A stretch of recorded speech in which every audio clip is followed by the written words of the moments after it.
शादी टूटने के बाद लड़का पूरी तरह से टूट गया था।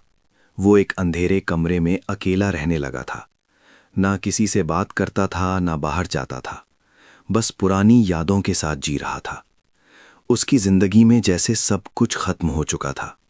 धीरे धीरे वो डिप्रेशन में चला गया। एक दिन उसका बेस्ट फ्रेंड उसके रूम पर आता है।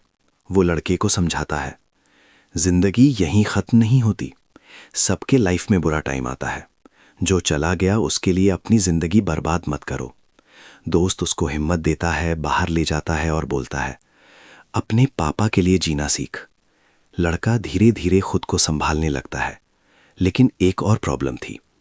हॉस्पिटल और लड़की पर खर्च करते करते उस पर बहुत कर्जा हो गया था।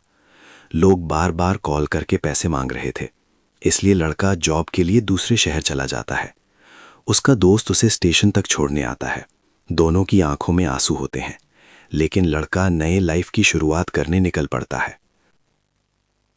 जब लड़का जॉब करने के लिए बाहर गया, तब तक वो अंदर से पूरी तरह टूट चुका था। नया शहर, नया रूम, लेकिन दिल में सिर्फ पुरानी यादें थीं।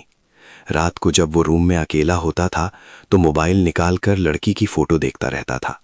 उनकी पुरानी chats, old photos, voice messages, सब कुछ अभी भी उसके फोन में था। हर मैसेज पढ़कर उसे पुराने दिन याद आते थे और धीरे धीरे उसकी आंखों से आंसू निकलने लगते थे। वो चुपचाप बेड पर बैठकर रोता रहता था। ऐसा लगता था जैसे जिंदगी रुक सी गई हो।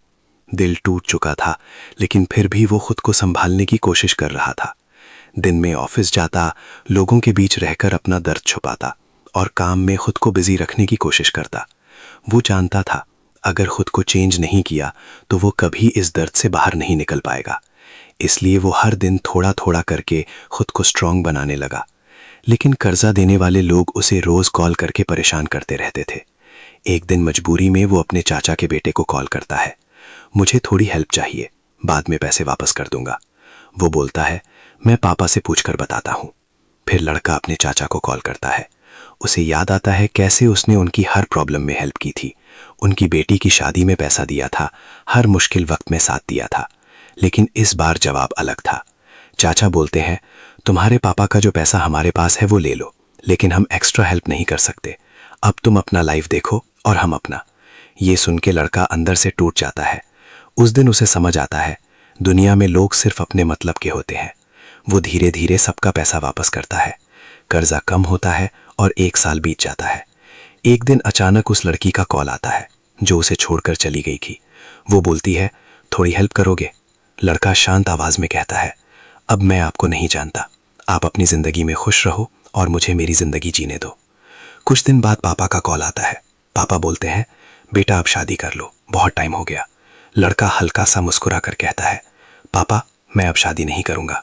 मैं बस काम करना चाहता हूं और आपको खुश रखना चाहता हूं। मैं अकेला ही ठीक हूं। दोस्त भी समझाता है, फैमिली भी समझाती है, लेकिन लड़का अपना डिसीजन नहीं बदलता। वो अपनी लाइफ सिंपल तरीके से जीने लगता है। जॉब करता है, क्रिकेट खेलता है और धीरे धीरे खुद को स्ट्रांग बना लेता है। एक दिन चाचा फिर कॉल करते हैं, लेकिन इस बार लड़का फ़ोन नहीं उठाता, क्योंकि अब वो समझ चुका था, जिंदगी में सबको हेल्प करो लेकिन खुद को कभी मत भूलो। और उस दिन के बाद लड़का ने एक बात समझ ली, जिंदगी में सब लोग साथ देने का वादा करते हैं, लेकिन मुश्किल वक्त में सिर्फ वही लोग साथ रहते हैं जो सच में अपने होते हैं। दर्द ने उसे तोड़ जरूर दिया था, लेकिन उसी दर्द ने उसे स्ट्रांग भी बना दिया। अब वो किसी से शिकायत नहीं करता था, ना किसी से उम्मीद रखता था। वो बस अपने पापा की खुशी में अपनी खुशी ढूंढने लगा, अपने काम में बिजी रहने लगा और धीरे धीरे उसने जीना फिर से सीख लिया। कभी कभी जिंदगी हमें वो सब सिखा देती है जो कोई इंसान कभी नहीं सिखा सकता। प्यार गलत नहीं होता, लेकिन गलत इंसान जिंदगी का सबसे बड़ा सबक बन जाता है, और शायद इसी का नाम जिंदगी है।